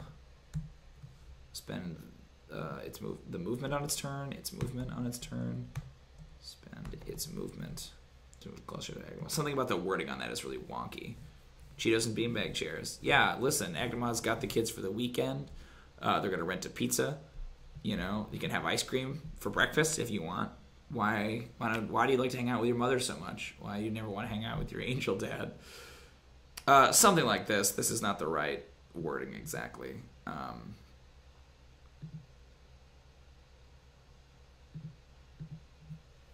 But yeah, that's the idea. I think that's cool, you guys. What do you think? So I liked adding vulnerability to necrotic damage in here. So they are blinded, they are vulnerable to necrotic, and they cannot regain hit points, which is extra nasty because now they're taking 15 necrotic damage on attacks made against frightened targets, which means they're taking 30 necrotic damage, which is brutality. So they really want to get out of that aura, which I think is good. But then they also no longer have the disadvantage on the saving throw, so it shouldn't be that hard to break out of it. Angelic weapons seem good. Oppression or whatever, Fearmonger still feels good. Innate spellcasting. I like what we added with Zone of Truth, and Dream I think is good. Legendary Resistance is still good. Multi-attack is fine. All this is good. Dreadful Shroud. So, Dreadful Shroud is the only one that I think we still kind of need to touch up.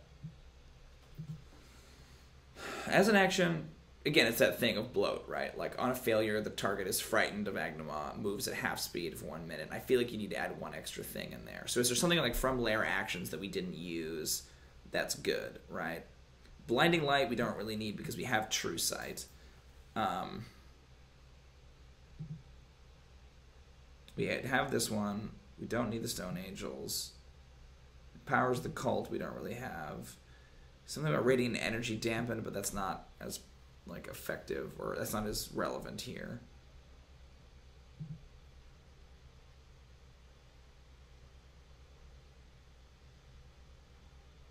I mean, maybe it's fine to just push the distance out, you know? Well, what about this? Because turning has very particular rules. Like a turned monster, right? Like that a cleric will do. It's not just frightened. It's very, very particular in its wording. So maybe the idea is that Agnoment like turns them, right, and sends them running. Let me look at it. Turn on dead. That might give us some hints. If the creature fails its saving throw, it is turned for 1 minute or until it takes any damage. A turned creature must spend its turns trying to move as far away from you as it can, and it can't willingly move to a space within 30 feet of you. It also can't take reactions. For its action, it can only use the dash action or try to escape from an effect that prevents it from moving. If there's nowhere to move, the creature can use the dodge action. So maybe...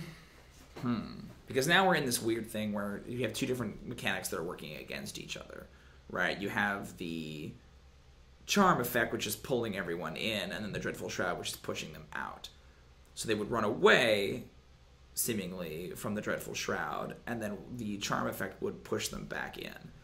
So maybe it's something really simple. Maybe they just... I don't think lair actions are traditionally named, Alan, but we could. Storage. Huh. That's interesting. I've never heard that word before. Storage. Natural or instinctual affection. I will make a note. You're going deep into the historical research, my friend.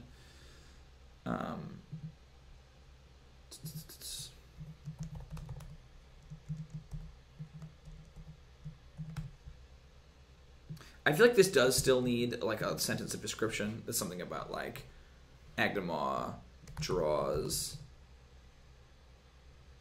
like creates an aura of allurement or storage or whatever, right? Like Agnoment draws in the weak-minded or draws in whatever rather than just that, but we can come back to it. What about just is frightened of Agnoment, moves at half speed, and cannot take reactions for 1 minute. So it's not a huge like extra pain, but it's a little bit of extra, you know, fuckery that kind of implies turning undead.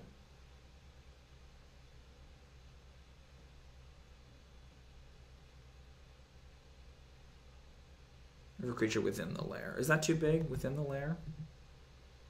DC 16 saving throw? Okay. What do we think? I mean, I feel like we got it, right?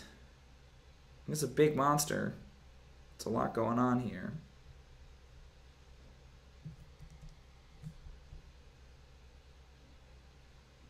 Okay, yeah. Agnoment. Vulnerable to Necrotic. I think that's good. This is all fine. Oppression is fine. Innate Spellcasting has some good new stuff. Added True Sight. Legendary Resistance. Multi-attack. Celestial Bow. Dreadful Shroud. Lay on Hands. Yeah, right. I hear you. I need to talk to Neve about maybe doing some new art for this. Or just seeing if we can use her art. I mean, hey, Alan's a very talented artist. You should get drawn, buddy. If you want to see it, get some fan art. going to Agnoment. Okay, yeah, I feel pretty good about that. So I think I can sort of take it from there in terms of statting everything up. It might take me more than a week or so to get it all together. Her art is super good. If you guys don't play in our dungeon crawl, which I think only Alan doesn't because he's not a patron, Neve always draws a little doodle of each session, which is always really fun to see. It's like my favorite part of the entire adventure. Yeah, dude, I encourage you. Do some fan art. We always like fan art. Yeah, right, Brooke? I agree. It's very cool. But I feel like you would do something really different, Alan. Your style is very different. So I feel like that could be kind of cool. You have a very surrealistic style sometimes, I think. All right, so how do we feel? It is 6:42. I have about an hour left on the stream. So we have plenty of time. I'm trying to think if there's anything else we need to do with Agnoment, or maybe we can move on to a new villain. How exciting would that be? And then we can do some just brainstorming stuff, which I think would be cool. Because I feel like it's been a lot of, like, grinding out mechanics, you know? I say we move on to somebody else. How do you guys feel about it? Because next up on the list would be Desdemonia, and I have some ideas about what would be cool. Oh yeah, go say hi to Gizmo for me, Brooke. Gizmo is a cute dog. Is a cute doggo. Yeah, I say we talk Desdemonia. That's what I say. So let's do this. Let's get all the way down to the bottom of this document. We can get rid of our... I just want to see if there's anything else in the brainstorming that we didn't do. No, looks good. Oh, wait a minute. Frightened characters attack nearby allies as an extra thing.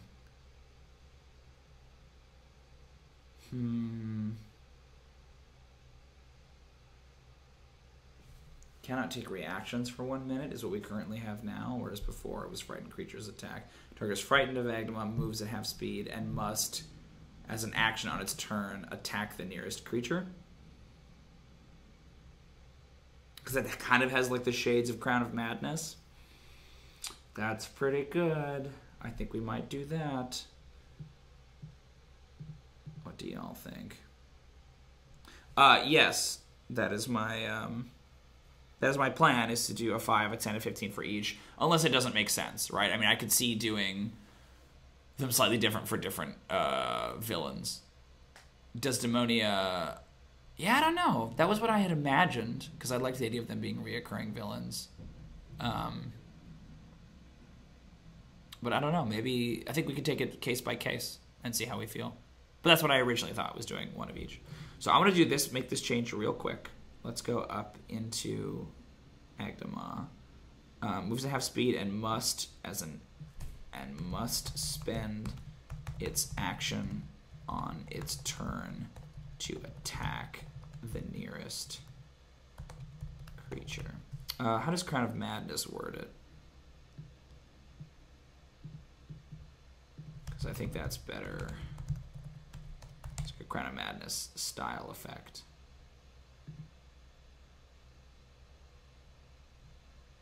Oh. I think D&D Wiki got cracked down on. Probably because of D&D Beyond, I'm betting.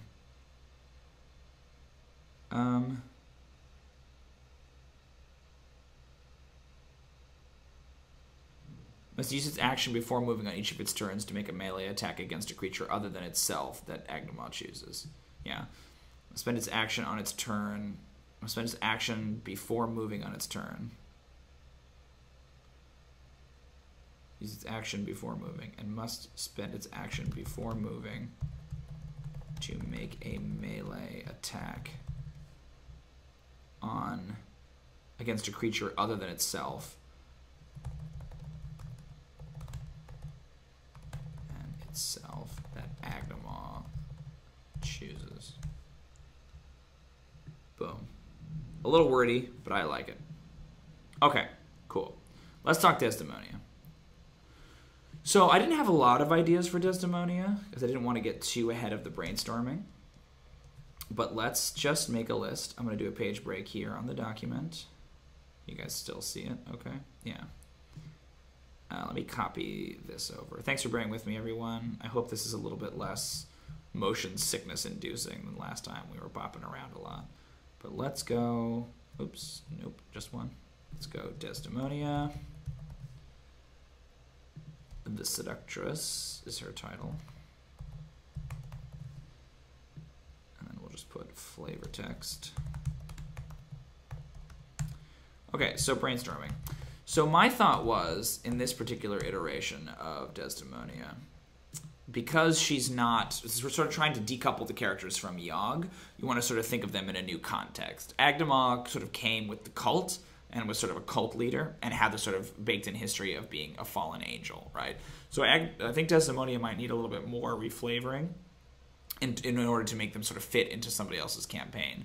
So my idea was to sort of do her as a Littlefinger-esque brothel madam, basically someone who has installed themselves inside human society as an infiltrator, kind of like a doppelganger would, and is running information and is running assassins and is running prostitutes, right, in order to cause mischief or make money or do whatever. I liked the idea of her being a succubus and her motivation being purely to cause mischief. That, like, as a chaotic evil character, it's not like they're scheming for power necessarily. They're just scheming because they like to scheme. They're getting into trouble. They're like blackmailing people and causing intrigue because that's the reward, is the chaos, right? So that's kind of what I was thinking in terms of the tone, but I'm obviously open to other ideas. Brothel madam. Because they're a shape changer, I liked the idea that Desdemonia, like, sort of poses as new buyers, right? So, like, they rule the brothel for 10 years or whatever, and then, they get bought out by somebody else, and that person who buys them out is Desdemonia again. That it's this, like, recurring cycle in order to have a cover story. Like, why is this one brothel madam running this one brothel for 100 years, right? Well, actually, it's several of them, but they're all disguised as her. Or she's disguised as all of them. Poses as different buyers and madams over the years. Is that how you spell madams? Madame? Thought that's how you spell it. Still succubus. She could have, like, a coterie of other succubi, but one idea I liked was that one of the things we design is a sort of a template that you lay on top of other creatures. Yeah, brothel lair actions could be fun. I totally agree. I think the idea of lair actions that are less combat focused and more terrain focused, or more like situational role playing focus, is interesting. Like, you go into her brothel and maybe you get into a fight with her, but then other things are happening on those lair actions that maybe you're not aware of. People are overhearing you through walls and things like that. I feel like it's a cool location to set an adventure, but where combat isn't necessarily the primary focus. But I like the idea of designing a template that you can apply to any creature and have it basically be the Charmed by Desdemonia template. So while Charmed by Desdemonia, they get the following abilities. Hey, Gizmo, tell him that that's an offensive remark. And I'm not going to have that kind of talk here on my stream. Badooch, Gizmo is a darling. No, right, but the idea that while Charmed by Desdemonia, you get advantage against other charms, and maybe you get more temp hit points, you get whatever, right? That, like, that way you could apply it to monsters. So it would be very easy to say that Desdemonia, right now, her bodyguard is this Minotaur or whatever, that she's charmed, or that she has charmed X number of people. But you could also easily hand it to a player and say, well, Desdemonia rolled charm person on you, you failed, you're now charmed by Desdemonia, here's this template, this extra little suite of abilities that the character gets to play with, right? As opposed to doing the sort of blindfolds of heresy like we did for Agnoment. So charmed by Desdemonia. In the show, like, what are her sort of established powers? She got the shape changing, right? She's got the wings. She's got the draining kiss. This is another one of those instances where we actually have, yeah, totally, charmed by Desdemonia. You cannot be charmed by other creatures. That's really good. You cannot be charmed creatures. You're like immune to charms. Draining Kiss was one of the ones that she's got. I mean, she's a rogue, right? So then she's got sneak attack and cunning action, and so on and so forth. Wholly owned. Yeah, boy, that's gross. I like that. Spoken for is perfect. There it is. You found it. I like that, Alan, your favorite thing to do seems to be fucking like coming up with the quippy titles, all the power abilities. I mean, it's important. Someone's got to do it. Spoken for is really good. Cool. I'm into it. Sneak attack, cunning action, etc. She has charm person is the other thing that she has. So I feel like she has the rogue stuff. It's there. Like she can assassinate and she can do sneak attack, but I don't feel like she does as much in this iteration. What do you think? Do we think that you could do... Because I could even see Desdemonia, if we want to do the 3 different iterations of her, right? It's about thinking about that narrative. With Agnoment, it was, you know, fallen angel and then sort of rising cult leader and then like full tilt edgelord. So for Desdemonia, you could do a thing where at first she's just like an assassin or a saboteur or whatever. She doesn't have the network. She doesn't have all that stuff. And then the 10-1, she's like establishing her. She's got like a brothel and she runs a brothel. Then the 15, she's got this citywide network of spies and things like that.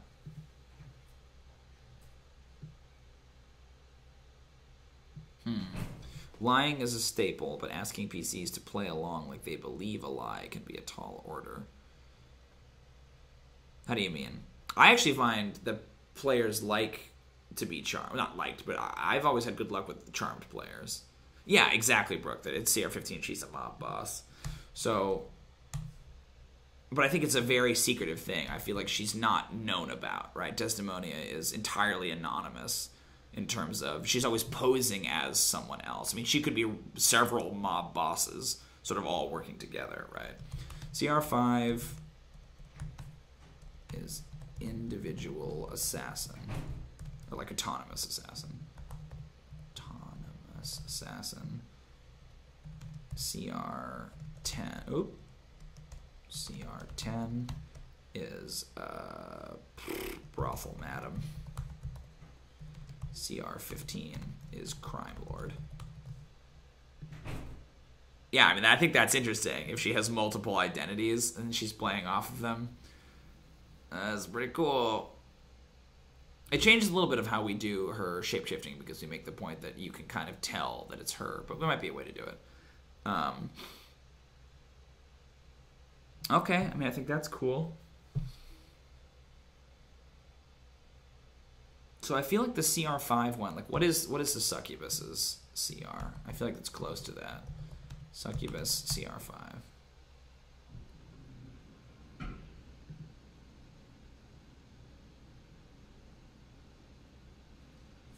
Succubus is CR4. So this is, we're kind of in that weird thing again where, you know, how much Succubus how much do you just steal the Succubus stat block and say that's Desdemonia, right? You can make a few little changes here and there.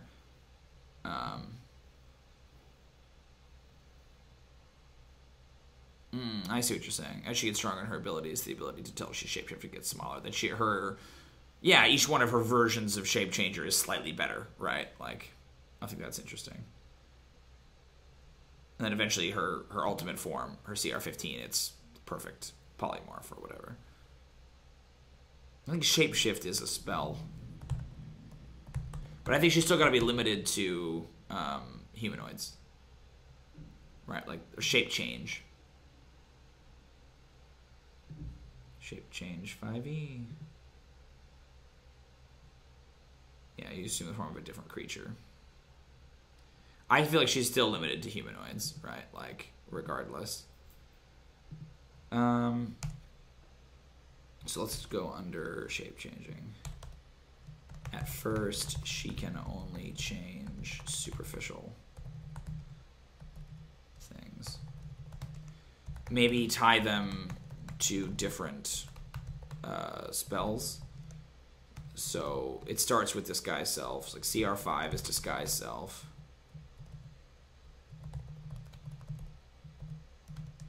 CR10 is, you know, alter self or something like that. And then CR15 is shape change. Limited to humanoids. Yeah, that seems good. Draining kiss. Like increased damage. Etc. I feel like most of these don't have to, like... So, Agnoment is so combat focused. I think it could be interesting if we make Desdemonia more powerful on other avenues. Like, she is obviously a good combatant, and her sneak attack and stuff gets better, but that the CR10 and the CR15 versions of her are scary for other reasons, like non-combat reasons, right? That her network is bigger and has more... I mean... Because I'd be hesitant to like design her too many followers. I think the template is cool in the sense that you can like staple it onto anything, right? That she can charm monsters, she can charm people. Then it's just a matter of saying like, well, she has charmed this minotaur or this dragon or this whatever, right? So I don't want to necessarily design her followers. I mean, you could design like her coterie of, you know, badass like prostitute assassins or whatever, that if she's a high level succubus that she would have lower tiered fiends and things that would serve her is kind of interesting. Let me just make a note, like non-combat abilities. It makes me want to look at like NPCs from Volo's Guide and stuff. Didn't Volo's Guide have a bunch of NPCs? I mean, yeah, you're right. She could be in charge of anything. I like the idea of her being in charge specifically of like crime and things. That she's out to like cause mischief and to cause pain and suffering. Let me look at like...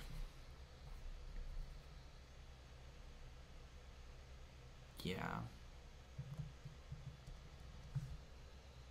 So I'm trying to think if she's the big bad, right, in a campaign. If she's like a primary villain.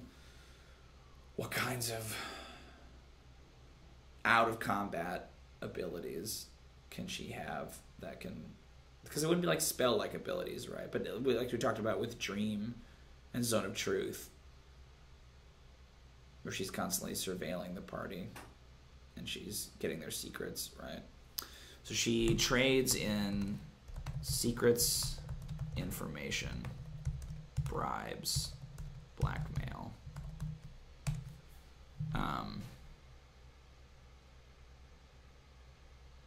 I mean, theft, assassinations, etc.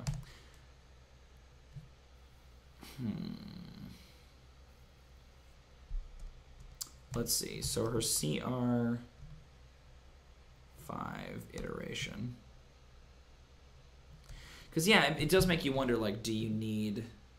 Oh, for sure, yeah. So other things she has, Alan, that's good. She has resistance to necrotic and fire. And we can put poison on there, and poison. And then she's vulnerable to radiant. That's actually true of real Desdemonia. The wings, we specifically said she can't fly. But you know what? She... maybe CR5 she can't fly. Can't fly, but can glide.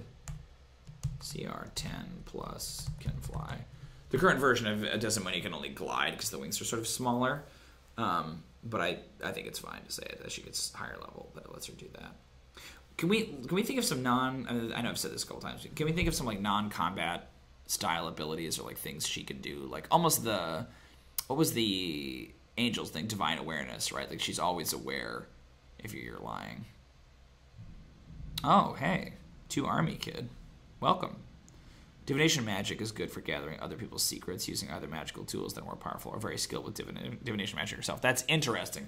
She's traditionally done as a rogue, So I'm not sure how she would have divination, but I wonder if you could do something where she has an ability that lets her basically use divination spells as like a spell-like ability that she can learn information about the party like you would with the scrying, but have it be through spies and saboteurs. Because I feel like she wouldn't have this. Maybe she has an item or something, but that feels like that's farming out her ability onto an item. Like, I like that. Divination. Oh, arcane tricksters. Yeah. She's not traditionally an arcane trickster, but she could be. Let's put divination. Divination. Either by name or by flavor. Because I could see doing a thing where, like, she learns a secret. Like, how does fucking... Let me look at a divination spell. Also, welcome to Army Kid. Nice to see you. Divination 5e. What are some good divination spells?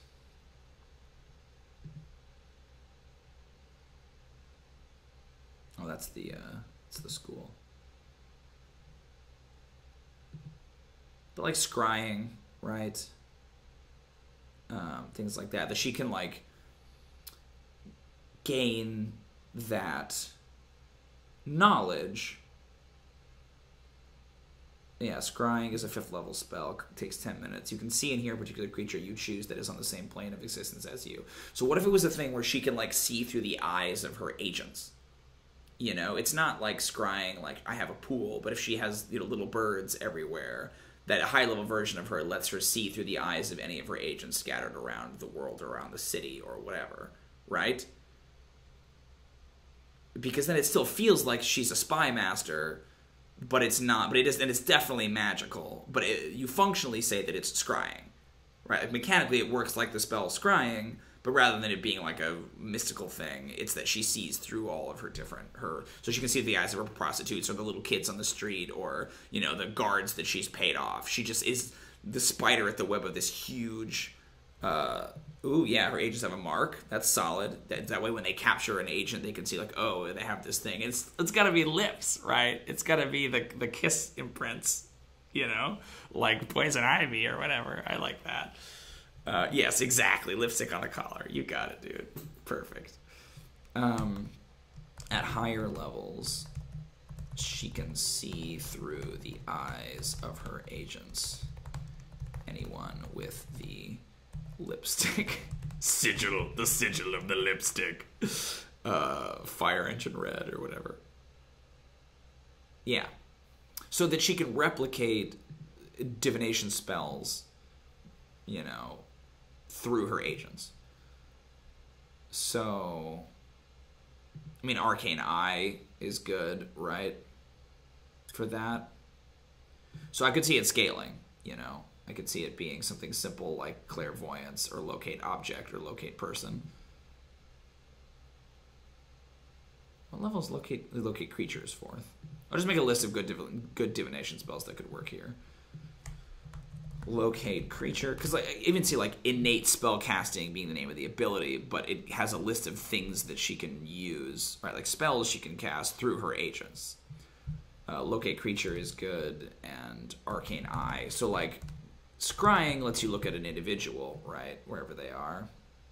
Scrying says you can see and hear a particular creature you choose that is on the same plane of existence as you. So it lets you look at a person. I think arcane eye lets you look at a location. So you create an eye and then you send it out, right? Oh, you move it 30 feet. Okay.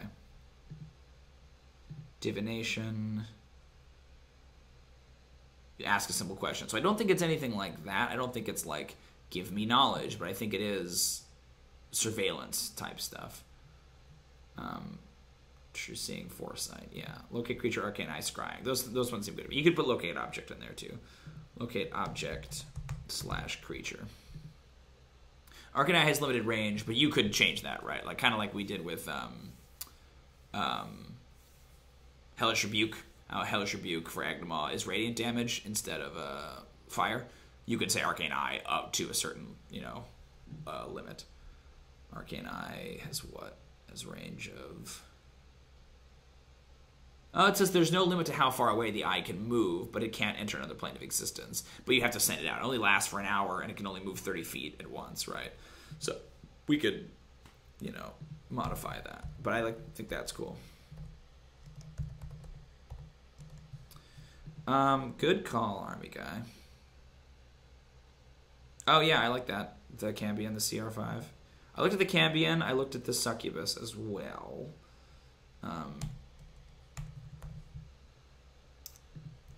And you always have to kind of 5e is tricky in that way, where a lot of times you either have to just like, if you want an AC to hit a certain number, you either have to like patch in natural armor to cover all that stuff, or you have to like kind of justify why is the AC so high. So doing the AC includes the charisma bonus is probably a good way to keep her AC pretty high. But she will have pretty high dex, so she's a rogue, but that could be a fun thing. AC includes charisma bonus.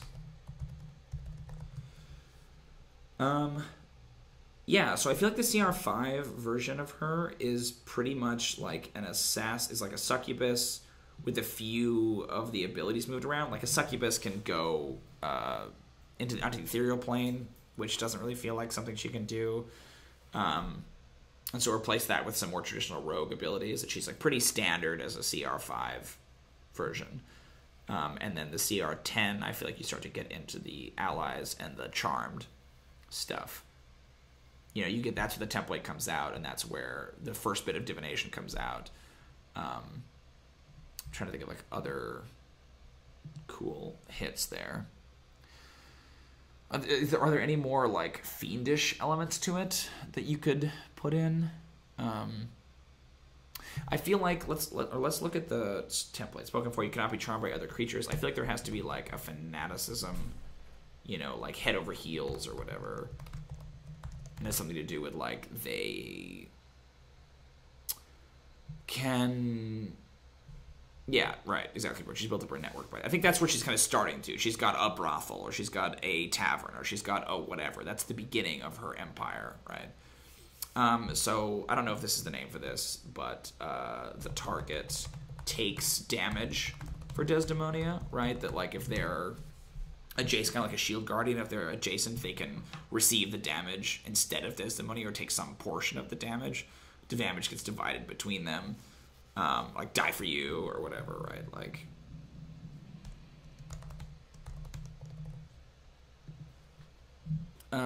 I think that it's like it's a superior charm in that it maybe it requires rather than it being, because most charms like charm person and stuff, if you get charmed, if you take damage, it breaks it. So I feel like it has to be something like it can only be removed with like lesser restoration or something. Like you could be charmed by her for a long time, you know, and you might not necessarily know it, or you might not necessarily like, you might think that you got rid of it, but you didn't, right? Requires a lesser restoration to remove. Like one other thing. I just like the idea of like a little note card of like, these things are all now true about you. And that it isn't necessarily all bad. Like maybe there's something in it that's positive, right, for you. Enchanter Wizard flavor? I'm not sure what you mean by that, Brooke. Enchanter Wizard. Oh, I see what you're saying. Like looking at some of those powers. Instinctive Charm, Alter Memories, spooky.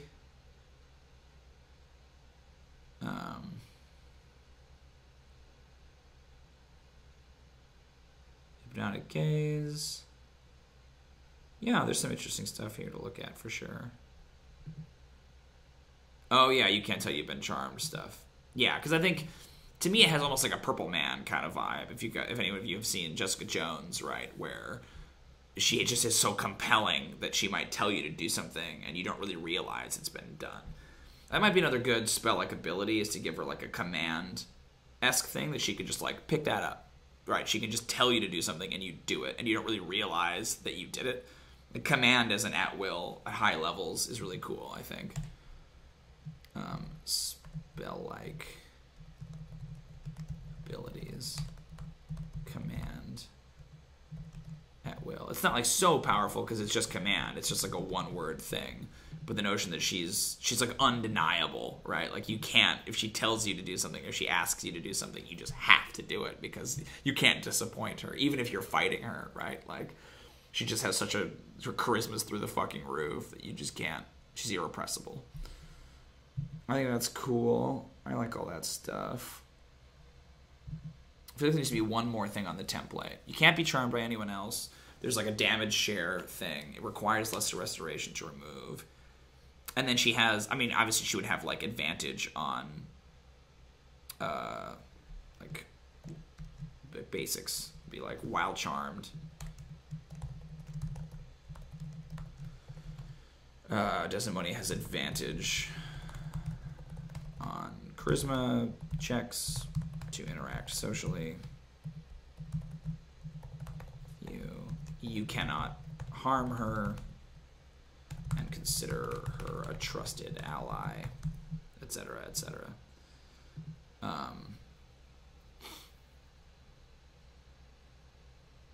Maybe it's like once per day she can issue a command that you have to obey, right? Like suggestion.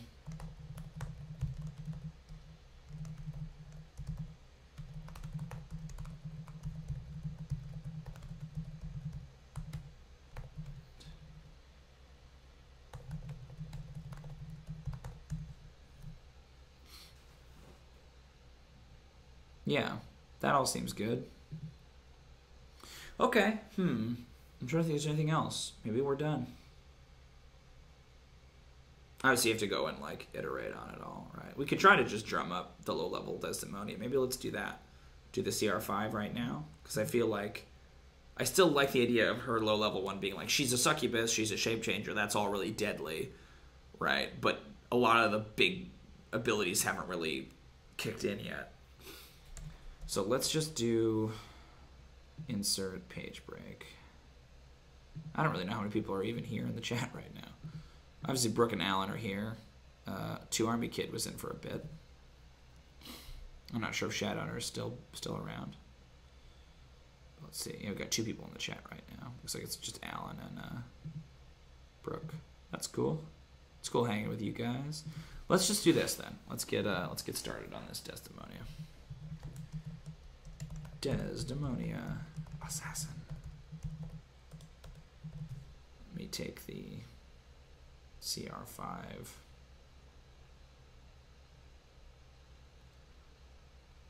version of Agnoment. That's cool, Brooke. Well, if you're about to go to bed, then maybe I will do this next time. Maybe I can punch in this stuff and we can review it for next week, because I will be here next week. I'll be here for the next couple of weeks at least. So if you're going to go to bed, maybe I should wrap up then too. I don't think that would be such a terrible idea. I think we have some really good Desdemonia brainstorm. Yeah. Let's call it quits then, buddy.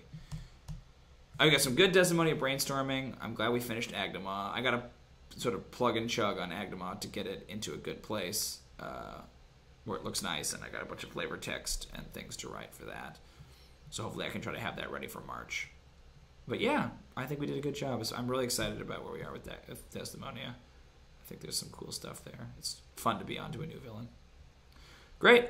So I will, if you are a patron, obviously, you can go and check this out on our Patreon. There is a new episode of All Hell Yogg out today. If you haven't listened to it yet, please give that a listen. Yeah, thanks, dude. Thanks for coming and hanging. It's always fun to do some brainstorming. Let me throw this in the chat real quick. I assume you've all seen it, but I just like to do it for posterity. It's the new episode of All Hell Yogg. Go check it out. Otherwise, we'll be back next Sunday around 5:30 p.m. PST to work on Desdemonia. Hopefully, I'll have some progress on Agnoment by then that I can show you guys as I work on the final form. But great, it's been really fun. Thanks for tuning in, everyone, and I will hopefully see you next week. Until then, happy adventuring.